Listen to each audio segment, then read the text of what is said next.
तरफ रूस से तेल और गैस के इंपोर्ट पर पूरी तरह बैन लगाना यूरोप के लिए मुश्किल साबित हो रहा है।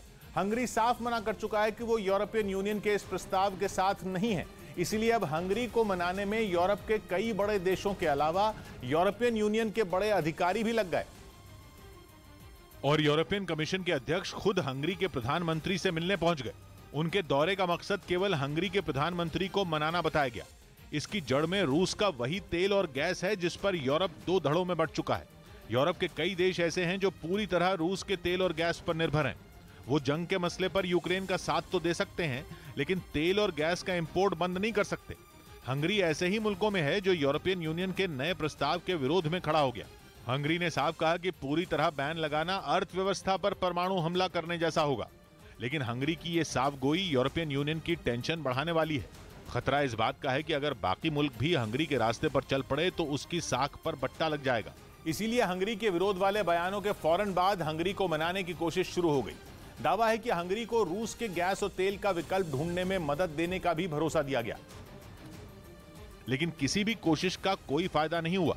खबर है कि यूरोपियन कमीशन की तरफ से हंगरी को कोई मजबूत विकल्प नहीं दिया जा सका, जबकि हंगरी चाहता है कि रूस से तेल और गैस का इंपोर्ट बंद करने से पहले मजबूत विकल्प तैयार हो। यही बात हंगरी के वित्त मंत्री ने एक दिन पहले कही। उन्होंने तो अपने बयान का वीडियो फेसबुक पर ही डाल दिया। हालांकि खबर है कि कुवैत तेल और गैस की लड़ाई का फायदा उठाने की कोशिश में है।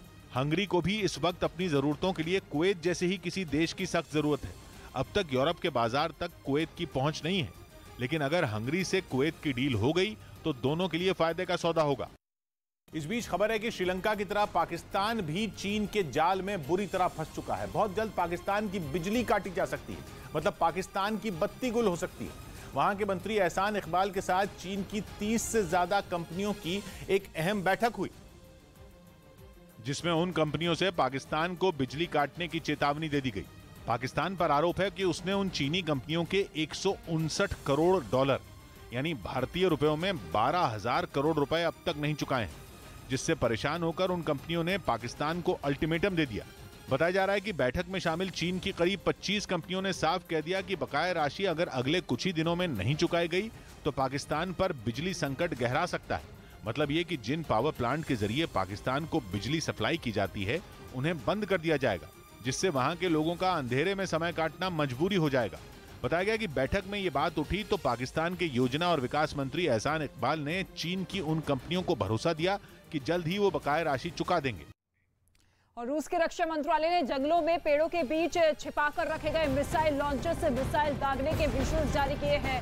ये बड़ी खबर आपको बता दें, ये विजुअल्स जारी किए गए हैं रूस के रक्षा मंत्रालय की तरफ से, जहां जंगलों में पेड़ों के बीच छिपाकर जो मिसाइल लॉन्चर रखे गए थे उसी लॉन्चर के जरिए मिसाइल दागी गई है यूक्रेन की सेना पर, जिसका वीडियो खुद रूस की तरफ से जारी किया गया। मोदी सरकार के 8 साल पूरे होने पर बीजेपी देश भर में कार्यक्रम करेगी। मोदी सरकार के 8 साल पूरे होने पर बीजेपी इसे गरीब कल्याण दिवस के रूप में मनाएगी। इस बार यूपी विधानसभा के सत्र का सीधा प्रसारण यूट्यूब, फेसबुक और दूसरे सोशल मीडिया प्लेटफॉर्म पर किया जाएगा। वहीं इस हमले के बाद अल जजीरा ने अपने साथी शिरीन को श्रद्धांजलि दी है, जिसके लिए कतर की राजधानी दोहा में मौजूद चैनल के दफ्तर में उनके साथी पत्रकारों ने एक साथ खड़े होकर श्रद्धांजलि दी। हमले में जान गंवाने वाली शिरीन को याद किया। इस दौरान वो सभी लोग अपने हाथों में उनकी तस्वीर लिए नजर आए। वहीं कुछ के हाथों में पोस्टर दिखे जिनमें लिखा था journalism is not a crime, यानी पत्रकारिता करना अपराध नहीं। इसके अलावा वहां मौजूद कुछ लोग तो शिरीन को याद कर भावुक भी हो गए, जिन्हें बाकी साथी किसी तरह ढांढस बंधाते हुए नजर आए। वहीं जंग में रूस के साथ खड़े बेलारूस को पुतिन इस्कंदर जैसी घातक मिसाइलों से लैस करने की तैयारी में है। दावा है कि जंग के बीच यूक्रेन ने बेलारूस के पास अपने सैनिकों की तैनाती बढ़ा दी है।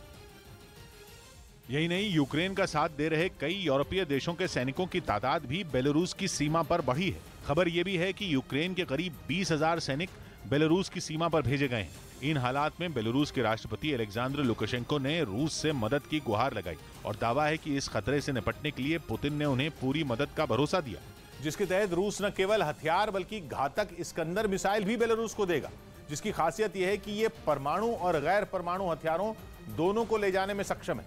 यही नहीं, इस्कंदर मिसाइल में 700 किलो विस्फोटक ले जाने की क्षमता है और ये 400 से 500 किलोमीटर दूर तक हमला कर सकती है। इस मिसाइल को मोबाइल लॉन्चर से फायर किया जा सकता है। इस्कंदर मिसाइल की एक और खासियत यह भी है कि ये एयर डिफेंस सिस्टम को चकमा देने में माहिर है। अपना रास्ता बदलकर अपने टारगेट को तबाह कर देती है।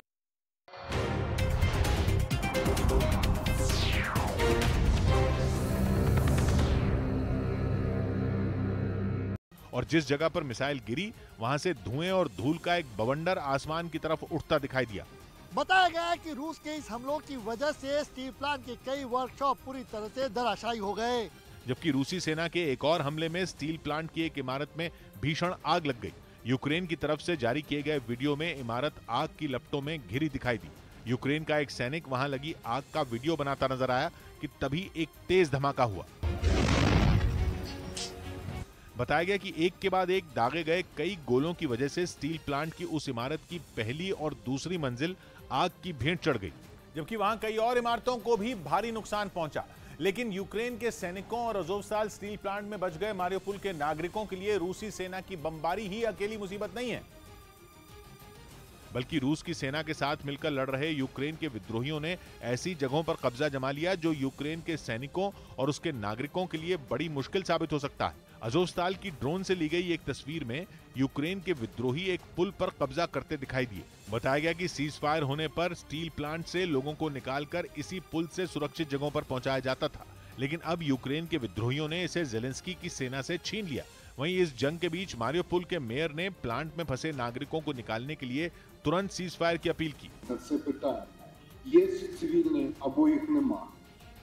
Є оцінка, що там ще залишаються. यूक्रेन ने दावा किया कि अब भी अज़ोवस्ताल स्टील प्लांट में बड़ी संख्या में वो लोग फंसे हैं जो जान बचाने के लिए वहां छिपे थे। उधर जंग के मोर्चे पर डटे इजरायल और फिलिस्तीन के बीच हुई गोलीबारी में एक पत्रकार की मौत हो गई। दावा किया गया कि इजरायल के कब्जे वाले वेस्ट बैंक में दोनों देशों के बीच जबरदस्त गोलियां चली, जिसमें कतर के न्यूज चैनल अल जजीरा की पत्रकार शिरीन अबू अक्ले की मौत हो गई। इस घटना का एक वीडियो भी सामने आया। उसमें गोलियों की तड़तड़ाहट के बीच पत्रकारों की एक टीम दिखाई दी। कैमरा गली की तरफ घूमते ही वहां एक पत्रकार जमीन पर गिरी नजर आई, जिनकी पहचान शिरीन अबू अक्ले के तौर पर की गई। जैसे ही उन्हें गोली लगी, उनके साथियों ने मदद के लिए आवाज लगानी शुरू कर दी।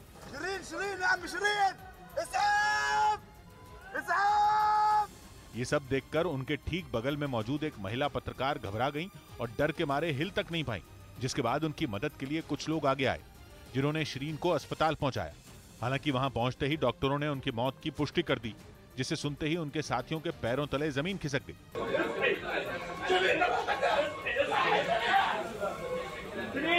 अल जजीरा ने आरोप लगाया कि उनकी जान इजरायल के सैनिकों ने ली।